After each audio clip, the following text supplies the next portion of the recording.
Hello everyone, welcome back. हम अपना pharmaceutics 1 का चैप्टर पढ़ रहे थे, clarification and filtration. So last video में हमने देख लिया था कि फिल्ट्रेशन के क्या क्या फैक्टर्स होते हैं, फिल्ट्रेशन किसको कहते हैं, क्लैरिफिकेशन किसको कहते हैं, अल्ट्रा फिल्ट्रेशन किसको कहते हैं। आज हम पढ़ेंगे फिल्टर मीडिया क्या है, क्योंकि हमने फिल्ट्रेशन में पिछली वीडियो में देखा था कि हम जब फिल्ट्रेशन कर रहे हैं तो एक फिल्टर मीडिया होता है और एक फिल्ट्रेट होता है ना, जो ऊपर रह जाता है वो हमारा फिल्टर केक बचता है, जो फिल्टर मीडिया को पास ऑन नहीं कर पाता। और जो फिल्टर मीडिया को पास ऑन करके नीचे चला जाता है वैसा लिक्विड, वो हम बोलते हैं क्या, फिल्ट्रेट। सो हम पढ़ते हैं फिल्टर मीडिया, जो कि एक बैरियर बनाती है between the filter cake and filtrate, जिसके अंदर से अगर हमारा कोई लिक्विड है उसको फिल्टर करना तो वो पास होता है। ठीक है। सो फिल्टर मीडिया है क्या, the surface upon which solid retain in the process of filtration known as filter medium. ये वो सरफेस है जिसके ऊपर क्या होता है, सॉलिड रिटेन रहता है, सॉलिड बचा रह जाता है। इस प्रोसेस को हम बोलते हैं फिल्ट्रेशन। ठीक है। और इस जिस पे से ऐसा होता है, जिस सरफेस पे ऐसा होता है उस सरफेस को बोलते हैं फिल्टर मीडियम। तो जो हम एक फिल्टर मीडिया लेते हैं उसकी कैरेक्टरिस्टिक्स क्या होने चाहिए, क्या क्या उसमें खूबियां होनी चाहिए। So it should not absorb constituents of liquid preparation undergoing filtration. So ऐसा नहीं होना चाहिए कि जो आपका फिल्टर मीडिया है ना, वो आपका जो कॉन्स्टिट्यूएंट्स है उसको अब्जॉर्ब कर ले। मतलब वो जो आपका लिक्विड है, जैसे कि अपनी फार्मास्यूटिकल कोई भी प्रिपरेशन है लिक्विड में, उसका जो एपीआई है, एक्टिव फार्मास्यूटिकल इंग्रेडिएंट हो गया या कोई भी कॉन्स्टिट्यूएंट हो गया, ऐसा नहीं होना चाहिए कि फिल्टर मीडिया खुद ही उसको एब्जॉर्ब कर ले। Should have smooth surface for easy discharge of cake. अब क्या रहता है, जब हम उसको फिल्टर करते हैं तो मीडिया के ऊपर फिल्टर केक बन जाता है, तो मीडिया इतना तो स्मूथ होना चाहिए कि वो फिल्टर केक इजीली से हट जाए, डिस्चार्ज हो जाए। Should be resistance to corrosive action of liquid. उसको रेजिस्टेंट होना चाहिए, किस लिए, जो कोरोसिव एक्शन होता है ना लिक्विड का, कि लाइक जो लिक्विड खराब कर देता है, कोरोसिव में मतलब क्या होता है, उसको खराब सा कर देता है। ठीक है। तो उसके लिए भी ऐसा मीडिया होना चाहिए जो लिक्विड से, अलग अलग टाइप्स के लिक्विड को हम फिल्टर कर रहे हैं, कोई स्ट्रॉन्ग एसिड्स हो गए, उससे वो खराब ना हो। Should allow free flow of liquid. ऐसा ना हो कि लिक्विड को फ्लो करने में हैंडल हो जाए, रुकावट हो जाए। तो मीडिया ऐसा होना चाहिए कि लिक्विड इजीली फ्लो कर पाए। Not show any chemical reaction with content. Content यानी कि हमारा जो फार्मास्यूटिकल इंग्रेडिएंट्स हैं उसके अंदर कोई भी कंटेंट है उसके साथ कोई रिएक्शन ना करने लग जाए media. Should have sufficient mechanical strength to resist damage. उसके पास अपनी इतनी मैकेनिकल स्ट्रेंथ होनी चाहिए कि वो डैमेज होने से बचा ले खुद को, खराब खुद ही ना हो जाए, खुद ही फट ना जाए। कभी कभी हम लैब के अंदर करते हैं फिल्ट्रेशन, देखेंगे कभी कभी इतना गंदा पेपर होता है वो, हम उसको मतलब लिक्विड की वजह से ना वो गल जाता है, तो फिर क्या होएगा, गल जाएगा, फट जाएगा वो पेपर। तो अब जो ने जो केक को ऊपर इकट्ठा किया ना वो वापस से फिल्ट्रेटर में मिल जाता है, तो उसका कोई फायदा थोड़ी ना है। So selection of filter media depend on, जो हम फिल्टर मीडिया को सिलेक्ट करते हैं ना किसके ऊपर डिपेंड है। पहले तो क्वांटिटी ऑफ मटेरियल। अब ये नहीं ना आपके पास मटेरियल इतना सारा है तो आप छोटा सा मीडिया लेके बैठ जाओगे, तो आपका मटेरियल के अकॉर्डिंग डिसाइड करना है कि आपको कौन सा फिल्टर मीडिया लेना है। Nature of product to be filter. अब आपको ये भी देखना है कि जो आपका प्रोडक्ट है उसका नेचर कैसा है, अगर ज्यादा हाई विस्कोसिटी वाला है या ऐसा प्रोडक्ट है जिसके अंदर कोर्स पार्टिकल ज्यादा है या फाइन पार्टिकल ज्यादा है, तो उसी के अकॉर्डिंग आपको अपना फिल्टर मीडिया चेंज करना पड़ता है। ठीक है ना। कोर्स पार्टिकल ज्यादा है तो थोड़ा सा कोर्स वाला ही तो फिल्टर मीडिया लेंगे, फाइन वाला नहीं लेंगे आप। तो इसलिए भी फर्क पड़ेगा कि आपका प्रोडक्ट का नेचर कैसा है, विस्कोसिटी ज्यादा तो नहीं है, कोर्स पार्टिकल ज्यादा तो नहीं है। Size of solid particle to be retained on filter. वही वाली बात आ गई कि जो पार्टिकल्स है जिसका केक बनेगा, ऊपर फिल्टर केक बनेगा, या फिर जो पार्टिकल्स आप अलग करना चाह रहे हैं उसका साइज क्या है, सॉलिड पार्टिकल्स का, बड़े हैं, छोटे हैं, कैसे हैं। Purpose of filtration. आपका पर्पस क्या है फिल्ट्रेशन का, नॉर्मल फिल्ट्रेशन कर रहे हैं या जैसे कि ऑप्थेल्मिक प्रिपरेशंस होती है उसमें तो हमें माइक्रो ऑर्गेनिजम्स को भी फिल्टर करना होता है। सो ये आती है, बट पर्पस ऑफ फिल्ट्रेशन क्या है, इसके लिए हम फिल्टर मीडिया को चूज करते हैं। सो अब यहाँ पे है हमारा वेरियस फिल्टर मीडिया। अलग अलग तरह की फिल्टर मीडिया है। फर्स्ट इस फिल्टर पेपर, जो हम सब ने देखा होगा अपनी लैब्स में भी यूज करते हैं। Most common use as filter media for filtration of pharmaceutical preparations. अब fine grade of filter paper is use. Filter paper का यूज करते हैं जो कि बहुत फाइन ग्रेड का होता है ना, उसके अंदर यानी कि जो उसके छेद है ना बहुत फाइन होते हैं। इट इज, ठीक है, जिसका यूज किया जाता है फाइन, देखो फाइन पेपर का ही यूज कर रहे हैं, तो जो हम फाइन पार्टिकल्स को ही निकालने के लिए यूज करेंगे ज्यादातर, इसका इसलिए यूज होता है। The main drawback of filter paper is has absorbing property. अब तो आप देखेंगे क्या होगा ना, वो पेपर खुद ही गल जाता है, तो उसका मेन ड्रॉबैक ही यही है कि जो फिल्टर पेपर है ना एब्जॉर्ब कर लेता है, and also it shed fine particles into filtrate. अब क्या होएगा, वो एब्जॉर्ब कर लेगा, वो खुद ही खराब हो जाएगा, तो कोर्स पार्टिकल्स तो उसके ऊपर रह जाते हैं, लेकिन जो बोलते फाइन पार्टिकल्स होते हैं फिल्ट्रेट में ही चले जाते हैं। क्यों? क्योंकि उसमें क्या है, एब्जॉर्बिंग प्रॉपर्टी है, एब्जॉर्बिंग प्रॉपर्टी के कारण। सेकेंड इज कॉटन वूल।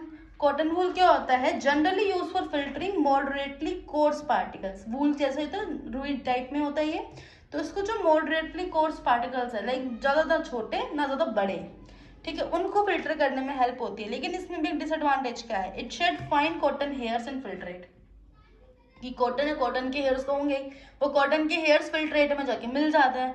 तो उसको सॉल्व कैसे किया, this solve by using cotton wool for long staple and waiting cotton wool plug with liquid. क्या किया गया, बहुत लाइक लंबी कॉटन स्टेपल ली गई, मतलब कॉटन वूल को स्टेपल किया गया और उसको लिक्विड में पहले ही डिप कर दिया गया, गीला कर दिया गया। जब वो ऑलरेडी गीला था ना, तो फिर उसका जो हेयर्स वाली प्रॉब्लम सॉल्व हो जाती है, तब उसको प्लग किया जाता है। Next is glass wool. जैसे कॉटन वूल था वैसे ही ग्लास वूल है। It consist fine fibres of glass. Glass के फाइन फाइबर से बनाया गया है ये, resistant to corrosive liquids. Basically क्या है, हमारे जो फिल्टर पेपर्स वगैरह थे ना, फिल्टर पेपर, कॉटन वूल्स, क्या जो कोरोसिव लिक्विड्स होते हैं, जैसे कि हमारे एसिड्स आ गए, स्ट्रॉन्ग एसिड्स रहते हैं, एल्कलीज हो जाती हैं, ठीक है ना, ऑक्सीडाइजिंग एजेंट्स होते हैं, वो उनको खराब कर देते हैं। तो इसलिए हम कॉटन वूल का ग्लास वूल का यूज करते हैं, क्योंकि ये रेजिस्टेंट है कोरोसिव लिक्विड से। ग्लास वूल पे कोरोसिव लिक्विड से कोई फर्क नहीं होता। So use to filtering corrosive liquid such as strong acids, alkalies, ठीक। Next is asbestos. ठीक है, ये भी ग्लास वूल की तरह ही काम करता है, रेजिस्टेंट है कोरोसिव्स को लेके भी। Commonly used in gravimetric analysis for collecting fine precipitates, जिसको हम बेसिकली है तो एकदम ही ग्लास वूल की तरह के पास भी रेजिस्टेंट है कोरोसिव लिक्विड्स के लिए, लेकिन इसको ना हम ग्रेविमेट्रिक एनालिसिस में भी बहुत ज़्यादा यूज करते हैं, क्योंकि अच्छे से मतलब बहुत फाइनली प्रेसिपिटेट होता है। पीपीटी का मतलब होता है यहाँ पे प्रेसिपिटेट्स, ठीक है, उनको भी कलेक्ट करने में बहुत बेस्ट रहता है ये। Fine muslin. मसलिन क्लॉथ होता है use to remove coarse particles. This generally done before passing the liquid through fine filter medium. ये कहाँ के लिए यूज किया जाता है, इसको रिमूव करते हैं कोर्स पार्टिकल्स को, बड़े बड़े जो पार्टिकल्स है उसको रिमूव करते हैं। और जनरली कहाँ यूज किया जाता है, done before passing the liquid through a fine filter medium. ठीक है, क्या रहेगा कि जैसे हमको ना क्या चाहिए कि एकदम ही फाइन पार्टिकल्स तक निकल जाए, है ना, हमको जो अपना फिल्टर मीडिया चाहिए ना एकदम बहुत प्योर चाहिए, हमें इसमें फाइन पार्टिकल्स भी नहीं चाहिए। लेकिन आपके पास में ना फिल्टर करने के लिए ऐसा लिक्विड है जिसके अंदर बहुत फाइन पार्टिकल्स भी है, कोर्स पार्टिकल्स भी है, तो आप पहले क्या करेंगे, पहले उस लिक्विड को जो फाइन मसलिन है ना उसमें से पास ऑन कर देंगे। उससे होगा क्या, जो कोर्स पार्टिकल है वो मसलिन में रह जाएगा। अब उसके बाद में वो जो आपको फिल्ट्रेट मिला था ना, उस फिल्ट्रेट को दूसरे फाइन फिल्टर मीडिया से पास ऑन कर देंगे, तो आपको एकदम फाइनली अपना फिल्ट्रेट मिल जाएगा, फाइनली वाला। तो फाइन मसलिन का ऐसे क्लॉथ यूज होता है। नेक्स्ट है फिल्टर क्लॉथ। फिल्टर क्लॉथ में क्या होता है, synthetic as well as cotton cloth use in filter media for large scale filtration. Filter cloth में हम सिंथेटिक क्लॉथ का भी यूज करते हैं, कॉटन के क्लॉथ का भी यूज करते हैं, ठीक है, घरों में भी तो हम यूज करते हैं ना इसको छानने में, ठीक है, तो इसका यूज किया जाता है synthetic as well as cotton for large scale filtration. लेकिन यहाँ पे बात क्या आती है ना, जो सिंथेटिक क्लॉथ है ना उसको ज्यादा प्रेफर किया जाता है। सिंथेटिक क्लॉथ्स मोर प्रेफर क्यों किया जाता है, because they have more strength than cotton cloth, क्योंकि सिंथेटिक क्लॉथ के पास मतलब स्ट्रेंथ ज्यादा है, जल्दी खराब नहीं होता, कॉटन वाला जल्दी खराब हो जाता है, फट जाता है वो, ठीक है। क्योंकि इसके पास स्ट्रेंथ ज्यादा है और लेस एब्जॉर्बिंग प्रॉपर्टी है, ठीक है, एब्जॉर्ब भी ज्यादा नहीं करता है ये सिंथेटिक वाला।